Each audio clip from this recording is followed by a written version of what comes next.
The fall of Rome wasn't just sealed by barbarians at the gates. A slow poison had been weakening the empire for centuries, a sickness that started with a single quiet lie. It began right here, with a coin that stood for the power and promise of the world's mightiest empire. This was the denarius, a small silver disc that was the bedrock of trust across the known world. But a secret decision to chip away at its silver content started a chain reaction. One that would unleash an economic firestorm and eat the empire from within, proving that the most dangerous weapon isn't a sword, but a currency people can no longer trust. If you want to understand the hidden forces that make and break civilizations, you're in the right place. We're about to unravel how that financial lie spiraled out of control. So be sure to subscribe for more stories that connect the past to our present. Now, before the lie, there was the promise. To understand how Rome rotted from the inside out, you first have to appreciate the miracle of its money. In the early days of the empire, under rulers like Augustus, Rome's economy was built on trust. And that trust had a name: the denarius. For generations, this coin was the lifeblood of a sprawling global economy. It was simple, reliable, and most importantly, real. A denarius minted under Augustus was nearly pure silver, around 98%. From a merchant in Egypt to a legionary on the misty frontier of Britain, everyone knew that a denarius meant something. It had real, intrinsic value. You could hold the wealth of the world's greatest empire in the palm of your hand. This stability was a superpower. It allowed for long-term planning, complex trade networks, and a general sense of economic predictability. A soldier knew what his annual pay was worth, a farmer knew the value of his harvest, and a builder could calculate the cost of a new aqueduct. For a time, the financial system was the engine of the Pax Romana, the famed Roman peace, an era of unprecedented prosperity. But empires are expensive. They run on momentum. They need bigger armies, longer roads, and grander monuments to project their power. And when the cost of that power outstrips your ability to pay for it, leaders face a terrible choice. A choice that would lead one emperor to commit Rome's original economic sin. The first major crack in this foundation appeared under Emperor Nero, ruling from 54 to 68 AD. Nero was an emperor of huge ambitions and even bigger expenses. He fought costly wars, but his real passion was building. Then, in 64 AD, disaster struck. The Great Fire of Rome tore through the city. Nero seized the moment to rebuild Rome on a scale never seen before, and the crown jewel was his infamous Domus Aurea, or Golden House, a ridiculously extravagant palace complex. Just one problem: the treasury was broke. The costs of war and rebuilding were astronomical. Raising taxes was politically explosive. You risked a rebellion. So Nero's government turned to a quieter, more insidious solution. It was an accountant's trick. He ordered the imperial mint to do something that set a dangerous new precedent: debase the currency. The silver denarius, that symbol of Roman integrity, was secretly altered. While it had already seen minor reductions, Nero's reform was a major step. He reduced its silver purity from around 97 to 98% down to about 93%, and also trimmed its weight. Crucially, the coin's face value stayed the same. It still looked like a denarius. The government could now take in old purer silver coins as taxes, melt them down, mix in cheaper metals like copper, and mint more coins than they started with. It was the ancient world's version of printing money out of thin air. Nero had found a way to pay his bills without a tax hike. He had opened a forbidden store, and in doing so, planted a slow-acting poison in the heart of the Roman economy. Nero's trick worked for a little while, but it set a catastrophic precedent. He'd shown future emperors a secret lever to pull whenever they were in financial trouble. And they were always in trouble. After Nero, debasement wasn't an emergency measure. It became a habit. Each emperor inherited a slightly weaker currency and an even bigger pile of bills. The Roman war machine was a hungry beast, constantly demanding more men and money to defend thousands of miles of border. The army kept growing, and soldiers' pay had to be raised over and over to keep them loyal. The pattern was simple: government spending always rose faster than tax revenue. So instead of risking the political fallout of huge tax hikes, emperor after emperor chose the easy way out. They just shaved a little more silver from the coins.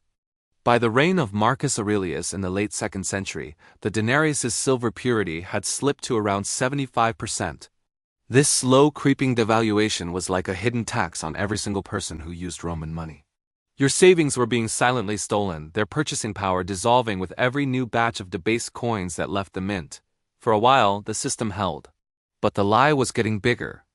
Then, one emperor devised a trick so brazen it would throw gasoline on the fire. In the early 3rd century, Emperor Caracalla needed to fund another massive pay raise for the army. The denarius was already so watered down that just debasing it more wasn't enough. So he introduced a brand new coin, the Antoninians. It was marketed as a double denarius, worth 2 of the old coins. But it was a complete fraud. The Antoninians only contained about 1.5 times the silver of a single denarius. It was a stealth devaluation of roughly 25% overnight, disguised as a shiny new coin. This was a tipping point. The government wasn't just shaving silver anymore, it was openly committing fraud. And people weren't stupid. They quickly realized the new coins were junk. This kicked off a phenomenon we now call Gresham's Law. Bad money drives out good. People started hoarding the older, purer silver coins and would only spend the new, junky ones. Good money vanished from circulation, and the bad money flooded the system, poisoning it. The quiet lie was about to become a deafening roar. What followed was one of the most chaotic periods in Roman history, the crisis of the 3rd century. From 235 to 284 AD, the empire was torn apart by constant civil war, usurpers, invasions, and plague. In this roughly 50-year span, Rome had more than 20 emperors, most of whom were murdered after just a few years. And fueling this political chaos was a complete monetary meltdown. Each new emperor, desperate to buy, the army's loyalty pushed debasement to the absolute limit. They needed coins, any coins to pay the soldiers who kept them on the throne. The Antoninians, Caracalla's fraudulent double denarius, became the main tool for this hyper-debasement. The silver content plummeted at a terrifying rate. By the 270s AD, the once proud silver coin contained only about 2 to 5% silver, varying by the mint. These weren't silver coins anymore. They were basically bronze slugs with a paper-thin silver wash that could rub off in your hand. The money was literally corroding before people's eyes, a perfect metaphor for the state's broken promise. This unleashed an economic nightmare. With the money supply spiraling out of control, the empire was consumed by runaway inflation. Precise figures are hard to know for sure, but some modern estimates based on records from places like Egypt suggest prices may have risen dramatically over the course of the century. The price of wheat, stable for centuries, exploded. For ordinary Romans, life became a disaster. Their life savings held in coin were wiped out. Wages couldn't keep up with the sky-high prices. The very idea of money as a stable store of value was destroyed. Trust evaporated. The highly integrated Roman economy began to fracture. While not a full reversion to barter, trade was severely disrupted, and swapping goods directly became more common. You couldn't always buy bread with coins. Sometimes, you had to trade a chicken for it. The state itself started refusing its own currency. To protect itself from the very inflation it created, the government began demanding taxes in kind in actual goods and labor. Farmers had to hand over crops, and artisans had to give their time because the government no longer trusted its own money. This had a perverse, social side effect, something modern economists call the Cantillon effect. People closest to the emperor, the elites, the military, got the newly minted debased coins first. They could spend them on hard assets like land before the rest of the economy realized the new money was worthless. Meanwhile, the common person, who got the debased money last, was crushed by the price hikes. The lie that began in Nero's palace had ended by shattering the economic fabric of the empire. As the 3rd century ended, the empire was on the verge of splitting apart. It was into this chaos that Emperor Diocletian came to power in 284 AD. He was a reformer, determined to stop the bleeding. But while he also launched currency reforms, he seemed to diagnose the main disease as greed, not the debasement itself. In 301 AD, Diocletian issued his infamous edict on maximum prices. It was one of the most radical economic experiments in history. The edict set a fixed price for over 1,000 goods and services, from wheat and beer to shipping costs and a barber's fee. The penalty for breaking the law? Death. The result was an absolute disaster. Diocletian tried to command trust into existence, but you can't fight the laws of economics. With prices held artificially low, merchants just refused to sell their goods. Why sell wheat at a loss? This led to massive shortages and drove trade into a huge black market where the edict was simply ignored. Instead of fixing inflation, the policy led to bloodshed and made life even harder. There's no record of it being formally repealed. The law just faded into irrelevance as everyone ignored it. By this point, the denarius had functionally disappeared from circulation, mostly surviving as a unit of account. The government had effectively destroyed its own currency. A generation later, Emperor Constantine tried another fix. He introduced a new stable gold coin called the solidus. For the wealthy elite, the military, and long-distance trade, the solidus was a successful reform that restored a great deal of confidence and anchored the economy, especially in the East, for centuries. But the everyday economy of the common person, particularly in the Western Roman Empire, remained a wreck. It was a system crippled by heavy taxes in kind and a reliance on low-value bronze coins. The financial lie had run its course. For centuries, debasing the currency offered a short-term fix for the empire's spending problems. But the long-term cost was the destruction of trust. The Western Empire was left as a hollowed-out shell. It lacked a functional, monetized economy that could reliably support the massive military it needed to survive. This economic weakness was a critical factor that left it fatally vulnerable to the political chaos and military invasions that would finally bring it down in the 5th century.